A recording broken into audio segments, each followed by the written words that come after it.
Je suis à près de 3 ans déjà, mais je n'ai jamais eu un retour de l'immigration. 3 ans? Oui, je suis près de 3 ans. J'ai 2 ans, quelques. Bon, ça devient beaucoup, tout ça. Et je me demande, est-ce que c'est possible d'anticiper la demande pour une audience ou bien je vais toujours attendre? Mais vous avez un avocat, vous êtes à l'aide juridique, votre avocat peut avoir beaucoup de clients, je ne sais pas. Mais vous devez voir avec votre avocat pour qu'il appelle. 3 ans, c'est assez, c'est beaucoup. Donc, c'est votre avocat peut contacter l'immigration pour demander une date d'audience, même en votre présence, il peut contacter. Oui. Oui, c'est ça mon souci, parce que moi, je n'ai pas d'avocat, je n'ai rien. Si vous n'avez rien, je ne sais pas comment vous êtes courageux aussi. Je ne dis pas que vous ne pouvez pas avoir vos papiers quand vous n'avez pas d'avocat, hein, mais si vous ne prenez pas un consultant ou un avocat pour aller pour votre audience, pour une chose aussi complexe et parfois délicate, ça peut bien aller comme pour une bêtise, ça ne va pas aller. Donc, je ne conseille pas. Pour moi, je trouve ça un peu suicidaire de vouloir faire des économies seulement sur cette affaire d'audience. Mais malheureusement, quand vous n'avez pas de conseil, c'est difficile, vous devez seulement attendre. Si vous n'avez personne, hein, vous devez seulement attendre. Hein. Mais aller tout seul, je peux vous dire, il n'y a pas 1% de personnes qui partent seules à l'audience. Il y a peut-être 1%, je ne sais pas. Hein. Les gens reconnaissent ce qui est important pour eux. Hein. Vos papiers, c'est le plus important pour vous. Pourquoi vous le faites seul? Pour faire des économies et boire juste la bière avec l'argent? Non. Donc, en tout cas, je ne vous conseille pas de vous présenter seul du début à la fin. Donc, si vous voulez attendre, attendez. Je n'ai pas pensé à aller seul, la raison pour laquelle je me suis approché, parce que ça fait déjà plusieurs temps, plusieurs fois que je vous ai écouté parler, je vous ai suivi beaucoup, plusieurs fois, et maintenant, aujourd'hui, j'ai pris le courage de poser cette question-là, c'est pour avoir une orientation afin Euh, que je puisse. mon frère, je vais te donner un conseil. Mieux vaut après, tu prends le numéro de Mouchari, vous coordonnez en privé, c'est mieux. Parce que bon, déjà, c'est un conseil même que je vais donner à tout le monde. Si vous êtes ici, et que vous avez des problèmes avec l'immigration, mieux vaut consulter les consultants en immigration ou bien les avocats.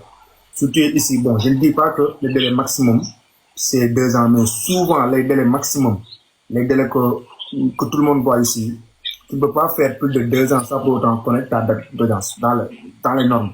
Mais toi, tu as fait à peu près 3 ans. Tu n'as pas encore, tu ne connais même pas ton dossier, tu sais pratiquement tout ce qui est dans ton dossier, si c'est bon, si c'est pas bon, si c'est quoi. Ça, je ne te le conseille même pas. Je ne te le conseille même pas. Moi, je te conseille de trouver un consultant ou bien un avocat le plus rapidement possible.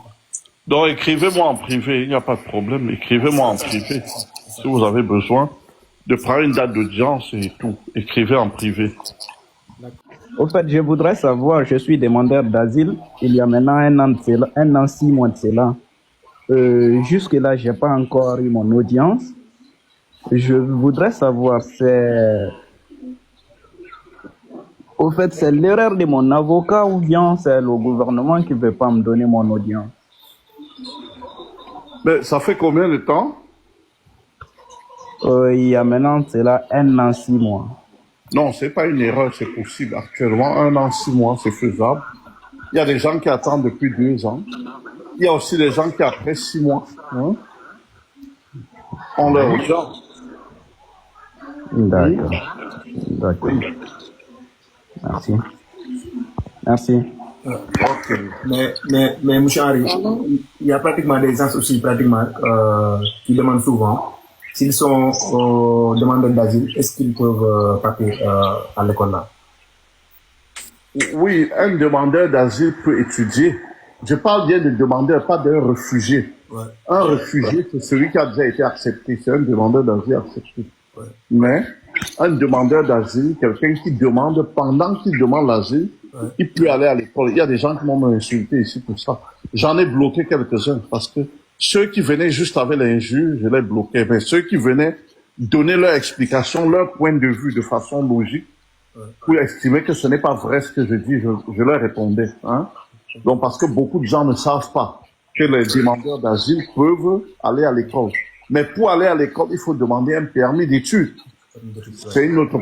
Il faut avoir une admission en école, demander un permis d'études. C'est pas comme si vous partez juste vous inscrire à l'école. Hein? Donc, un demandeur d'asile peut aller. La conséquence, c'est juste que ce demandeur va payer cher. Hein? Ne va pas payer comme un résident permanent. Hein? Alors que celui dont l'asile a été accepté paye comme un résident permanent. Il m'a fait un visa visiteur, je suis venue ici.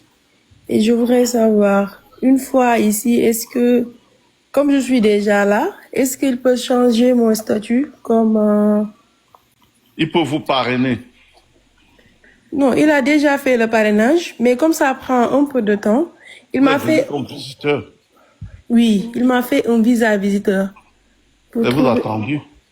Vous attendez que le parrainage marche. Vous avez le visa visiteur, vous pouvez demander. Il peut vous faire demander un permis de travail transitoire en attendant que le parrainage marche. C'est ce qu'on fait pour tout le monde. Voilà, c'est ce que je voulais demander. En fait, il m'a fait un visa visiteur, je suis ici, mais en attendant, il voulait savoir est-ce qu'il peut déposer un permis de travail pour moi en attendant que la résidence permanente. Oui, il peut, le Parlement, il peut. Il peut. Oui. J'ai fait mes déclarations sans toutefois dire que j'ai la licence.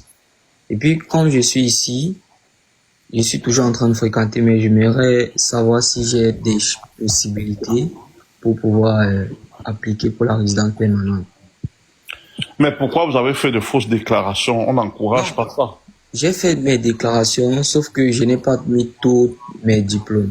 Mais pourquoi? Parce que j'étais encore en train d'étudier. En même temps que je faisais ma demande de permis pour le visa étudiant, j'étais en licence. C'est ça, mais vous étiez en licence, donc vous n'avez pas fait la déclaration sans mettre. Au moment où vous faisiez, vous n'avez pas le diplôme. Oui. Donc si vous l'avez eu après, vous pouvez le déclarer. Il faut juste faire des bonnes déclarations. Rien ne vous empêche de déclarer. J'ai dit bien, si ce n'est pas une tricherie, vous pouvez le déclarer. Non, c'est correct. J'ai dit, mon diplôme est correct. Oui, au moment où vous faisiez votre demande de visa pour le Canada, vous n'avez pas encore le diplôme, donc vous pouvez faire. S'il est bisexuel, parce qu'il va avec les hommes et les femmes, il va avec les hommes et les femmes, c'est différent. Donc on ne met pas. Hein? Donc, si vous êtes homosexuel, ça veut dire que vous ne pouvez pas épouser une femme.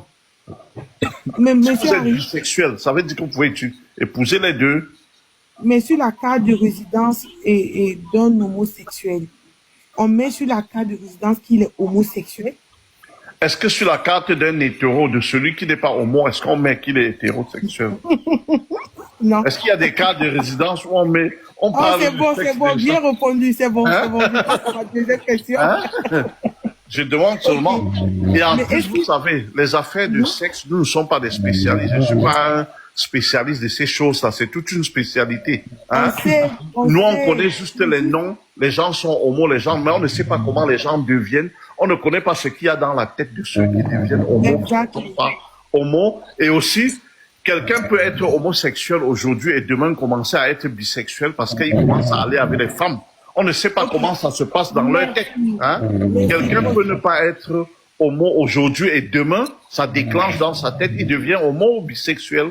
Donc, moi, je ne suis pas un spécialiste de tout cela, mais tout ce que je peux vous dire, c'est qu'il ne faut pas mentir qu'on est homo quand on ne l'est pas. Hein? Il ne faut pas mentir. Ok.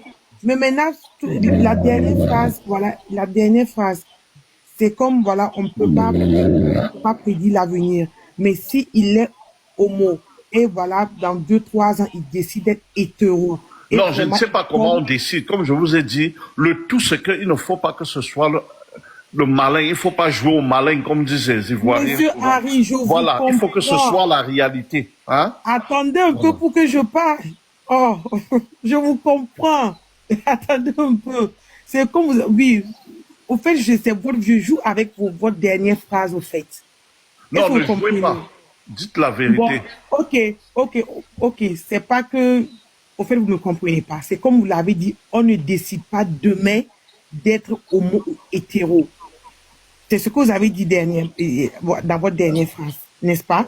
On ne décide pas. Quelqu'un peut être homo, et puis voilà, l'avenir le met hétéro. Quelqu'un peut être hétéro, Oui. l'avenir le met homo. Oui, Voilà donc je ne pourquoi peux pas dis, discuter de cela attendez, parce que je je veux ne suis pas un terminer un peu. spécialiste. Oui. Oh, s'il vous plaît. Maintenant, genre celui de l'homo, s'il décide un jour, voilà, si Dieu le touche, il revient hétéro, il peut aller à la normale et puis voilà, il tombe amoureux d'une fille et puis se marie. Oui, je n'ai pas dit non. Toi, pourquoi tu ris, Sénégal? Je n'ai pas dit non, mais je dis il ne faut pas que ce soit un jeu, c'est tout ce que je vous dis. Ok. Voilà, c'est tout. Parce que la loi interdit que ce soit un jeu et de toutes les façons, les spécialistes sont toujours là pour attraper ceux qui racontent n'importe quoi. Ok. Merci. Merci beaucoup. Et puis, monsieur Harry, j'ai eu un petit truc à dire. Je vois dans les commentaires, il y a des gens malpolis là. Il faut éviter ça au fait. Il y a d'autres qui disent qu'elle ne paie pas la croix, elle n'a qu'à... C'est pas moi qui t'ai fait Ils disent quoi? Volkswagen au Cameroun. Ok. Et ici, j'ai vraiment envie d'upgrade. De continuer, d'aller oui. un peu plus loin. Vous êtes arrivé ici ça fait combien de temps? Je sais déjà la question. Je suis pour calculer vraiment, je suis à 1 an, 4 mois. Ok. La question, c'est de savoir si tu peux quitter Québec. C'est ça. Oui, je voulais quitter le Québec. Alors qu'on est venu. Bon, j'ai répondu beaucoup à cette question. Ça a fait beaucoup grincer, beaucoup couler d'encre de salive. Mais je dis en quelques mots que dans le principe, il faut toujours faire l'effort de rester où on est. Mais je pense que dans la pratique, et s'il faut respecter la charte canadienne, un résident canadien a le droit de vivre, de travailler partout où il veut au Canada. Hein? Alors, tu es venu avec Arima et tu as montré ta bonne intention de vivre au Québec. En vivant au Québec, mais c'est une opportunité qui t'amène là-bas. Ça veut dire que tu n'as pas fait une fausse déclaration disant que je vais vivre au Québec alors que tu n'allais pas vivre. Tu as vécu et tu as travaillé au Québec. Tu t'es installé au Québec. Donc, il n'y a rien qui puisse faire que tu ne puisses pas te déplacer du Québec.